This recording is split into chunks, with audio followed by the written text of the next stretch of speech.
Are you ready? I hope so.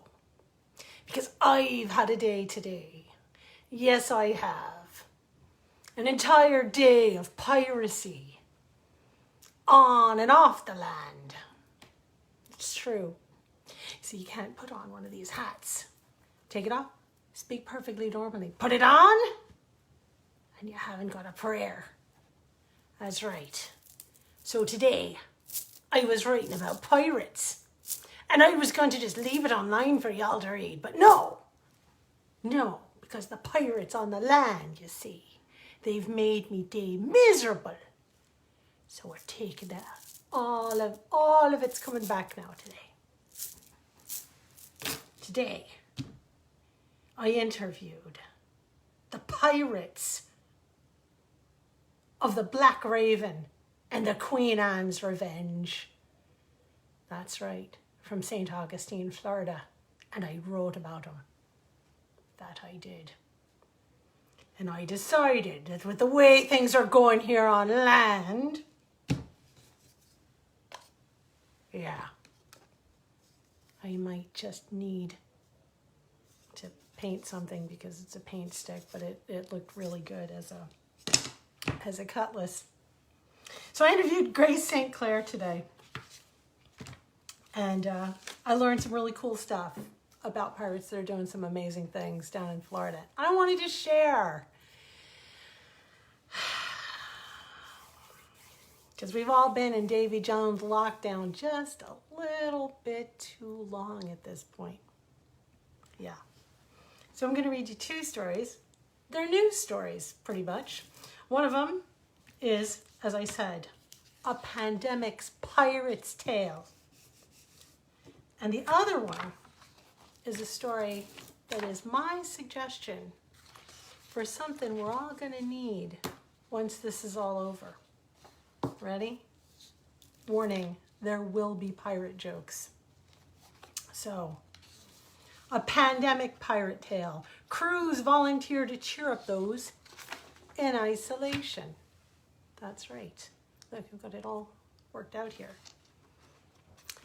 Yo ho ho and a bottle of hand sanitizer. Settle in, me hearties, for the tale of the Black Raven's piratical pandemic adventures on land.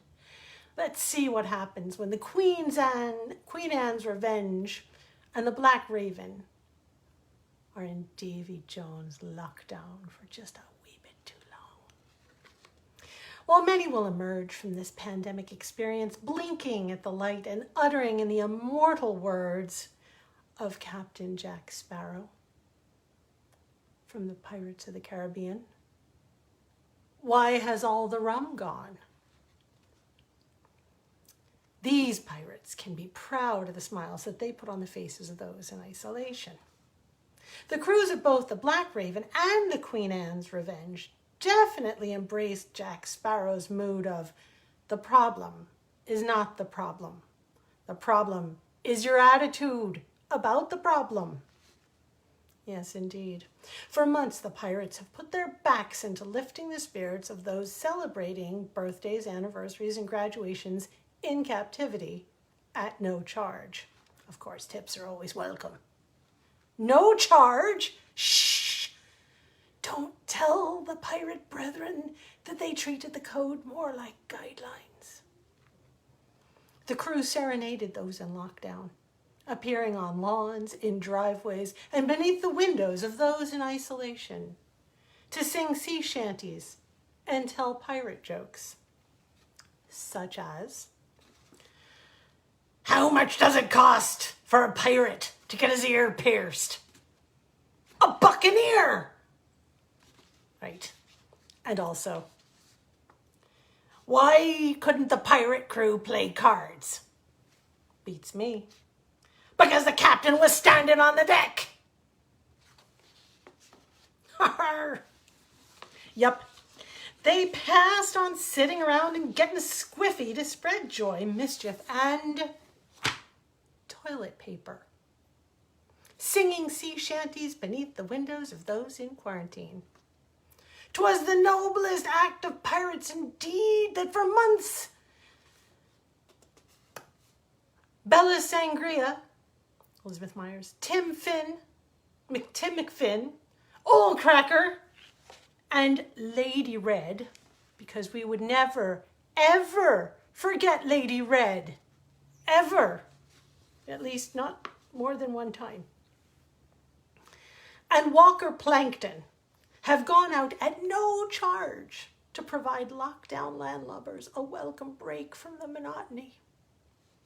For the past 2 months, they've been going to people's houses and singing and sword fighting at graduations and birthdays for free, said Grace St. Clair of the Black Raven.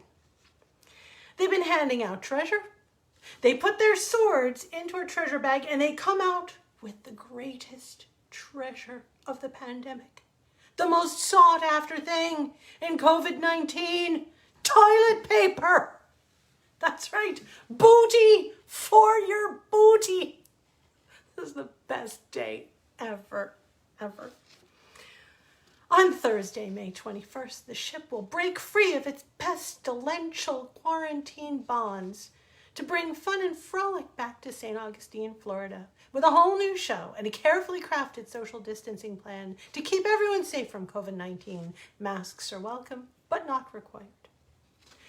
There will be a lot more sea battle, with more explosions, smoke bombs, and even 2 crews doing a lot more sword fighting, said Grace.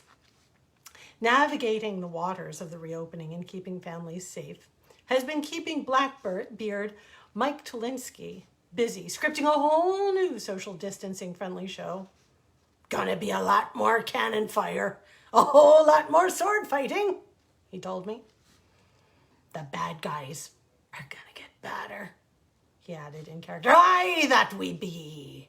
That be the theory anyway. The Queen Anne's Revenge is gonna be out a whole lot more this season. Tolinsky, a mechanic who also owns Michelin Auto and Marine Repair, actually built the Queen Anne's Revenge in his front yard. In this new show, there's less interaction among the passengers and much more sword fighting and battles between the pirates. Now, it's going to be more battle and a whole lot more to watch. After months of playing by the rules, it's not surprising to learn that Tolinsky misses most about being Blackbeard is being a bad guy, of course. I miss the kids, he crowed. It's fun to be the scary guy. It really is. I'm having a good time. Anyway, St. Clair adds that the ships themselves are feeling quite peevish and frisky for battle. They threw their ships into Davy Jones' locker for 2 months, she said. The ships are angry. If you see the water boiling, it's them.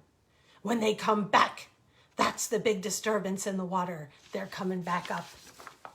And they're angry. Although she confides, 'tis a well-known fact in pirate circles that the Queen Anne's Revenge is always and forever mad at the Black Raven. 'Tis only fitting now that you should be left laughing with one less pirate joke. Question: what happened when Blackbeard fell overboard into the Red Sea? He got marooned! Arr! Oh, arg. Those are terribly funny. That's right. I can just picture them serenading. It's COVID-19, you're in lockdown, and a bunch of pirates show up under your window singing, what do you do with a drunken sailor? What do you do with a drunken sailor? What do you do with a drunken sailor? Early in the morning. Come on, you know this one, sing along. Marry him off to the captain's daughter, marry him off to the captain's daughter, marry him off to the captain's daughter, early in the morning. That's what you do with a drunken sailor, early in the morning. And I'm not even taking off the hat. No, the hat stays on. I put on eyeliner for this. All of COVID-19, blow dried my hair, yeah, we're ready. So, I had an idea, big surprise, that when all of this is over, we're gonna wanna remember it someday, commemorate it. So, here we go. Consider a COVID-19 holiday Would we feast or fast on Vaxing Day?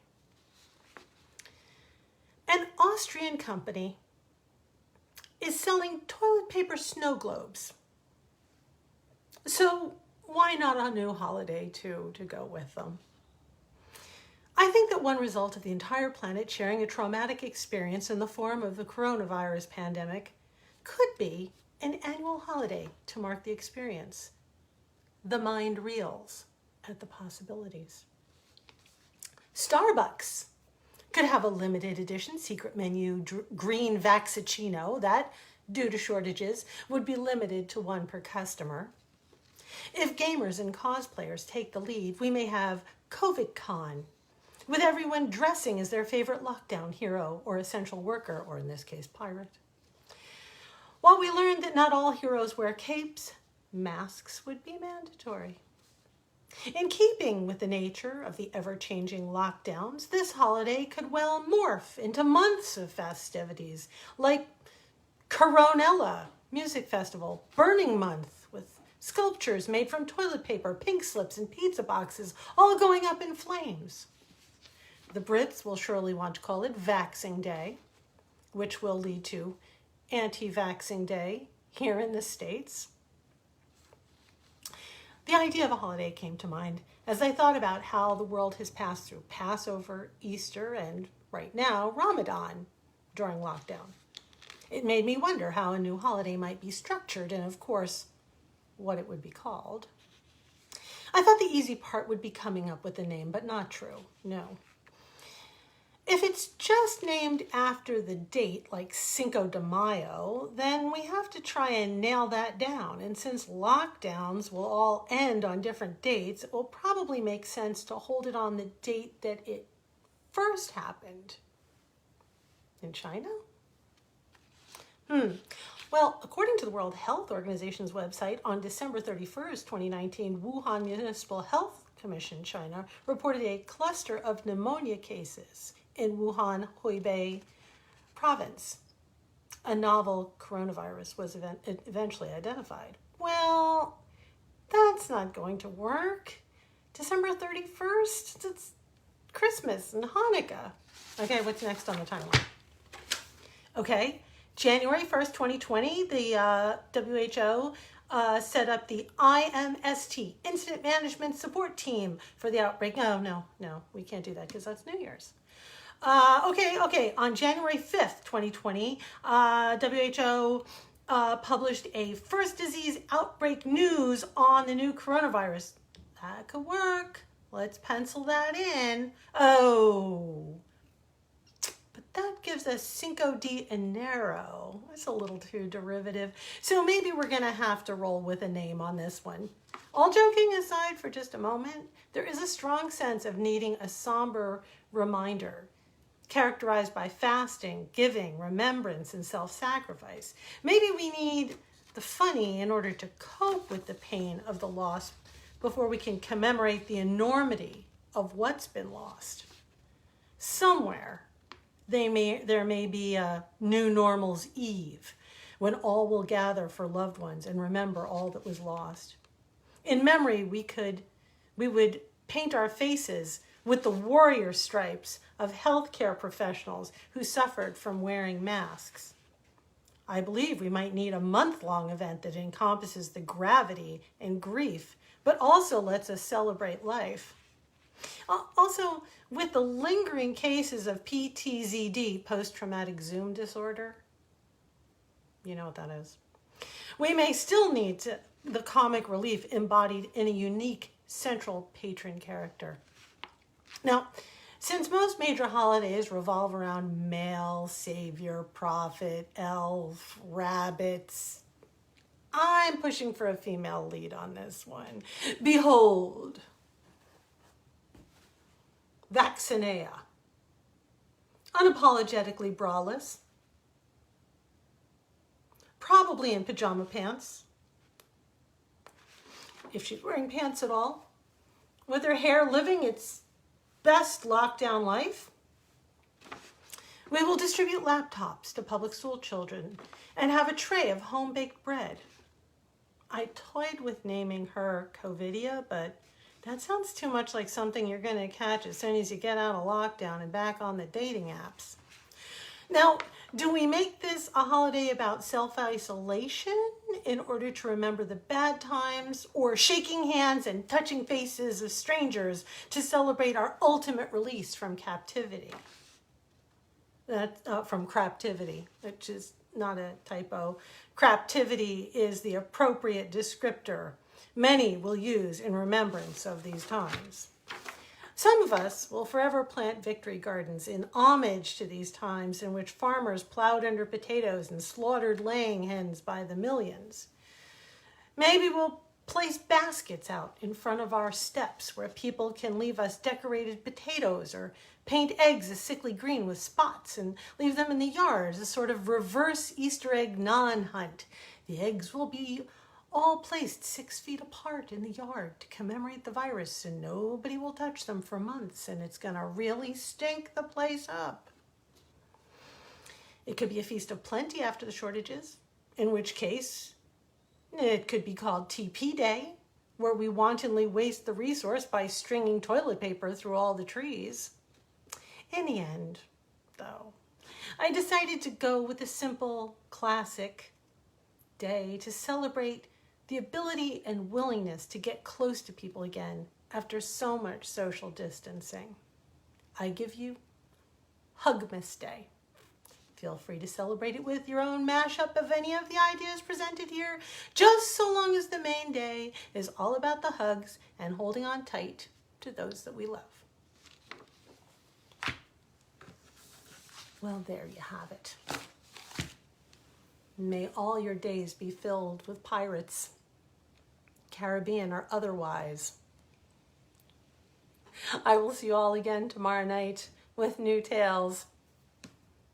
Love you. Can't wait till I can hug y'all in person.